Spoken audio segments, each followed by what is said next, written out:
এরা ভারতীয় দল, এরা ভারতের সেবাদাস সরকার ছিল। এরা কখনো বাংলাদেশকে স্বাধীন সত্তা হিসেবে স্বীকৃতি দেয় নাই। মুখে গণতন্ত্রের কথা বললেও তারা এদেশের মানুষের গণতান্ত্রিক অধিকার হরণ করেছে। আমাদের একজন শহীদ রাষ্ট্রপতি জিয়াউর রহমান ছিলেন, আছেন আমাদের অন্তরে, যিনি বাংলাদেশের স্বাধীনতা ঘোষণা করেছিলেন, স্বাধীনতার জন্য যুদ্ধ করেছেন, স্বাধীনতা অর্জন করেছেন। যখনই এই দেশের স্বাধীনতা হুমকির মুখে পড়েছে, তিনি সেই স্বাধীনতা সার্বভৌমত্বকে রক্ষা করেছেন, উদ্ধার করেছেন।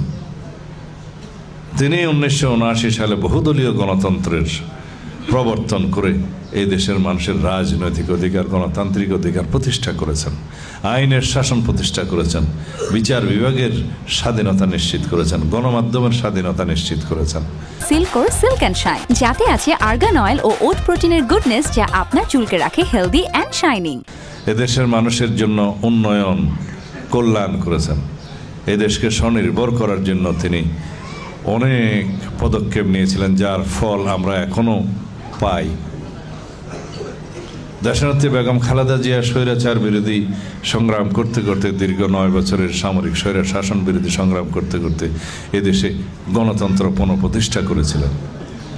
তিনি সংসদীয় পদ্ধতির সরকার ব্যবস্থা প্রতিষ্ঠা করেছিলেন জনগণের দাবিতে, এদেশের চাহিদা অনুযায়ী।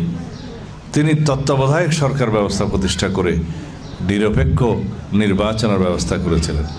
অপরপক্ষে আওয়ামী লীগ, ফ্যাসিস্ট শেখ হাসিনা এবং তার পিতা সবসময় বাংলাদেশে গণতন্ত্র হত্যা করেছে, গণতন্ত্র ধ্বংস করেছে এবং এদেশের মানুষের অধিকারকে কেড়ে নিয়েছে। একদলীয় শাসন ব্যবস্থা, এক ব্যক্তির স্বৈরতান্ত্রিক শাসন ব্যবস্থা প্রতিষ্ঠা করেছে। তিনি তত্ত্বাবধায়ক সরকার ব্যবস্থা, এই ফ্যাসিস্ট শেখ হাসিনা বাংলাদেশের সংবিধান থেকে বিলুপ্ত করে দীর্ঘ 15-16 বছর এই দেশে একনায়কতান্ত্রিক শাসন ব্যবস্থা চালু করেছিলেন। ফলাফল, এই দেশের গণমানুষ, ছাত্র জনতার গণ অভ্যুত্থানের মধ্য দিয়ে বিদায় হয়েছে, পতন হয়েছে। সেই ফেসিবাদী শক্তির আশ্রয় লাভ করেছে কোথায়? তার নিজের স্থানে, দিল্লিতে। এরা ভারতীয় দল, এরা ভারতের সেবাদাস সরকার ছিল। এরা কখনো বাংলাদেশকে স্বাধীন সত্তা হিসেবে স্বীকৃতি দেয় নাই। মুখে গণতন্ত্রের কথা বললেও তারা এদেশের মানুষের গণতান্ত্রিক অধিকার হরণ করেছে, রাজনৈতিক অধিকার হরণ করেছে। এদেশের ধর্মপ্রাণ মুসলমানদের মনে আঘাত দিয়েছে, আলেম সমাজের উপরে নির্যাতন করেছে।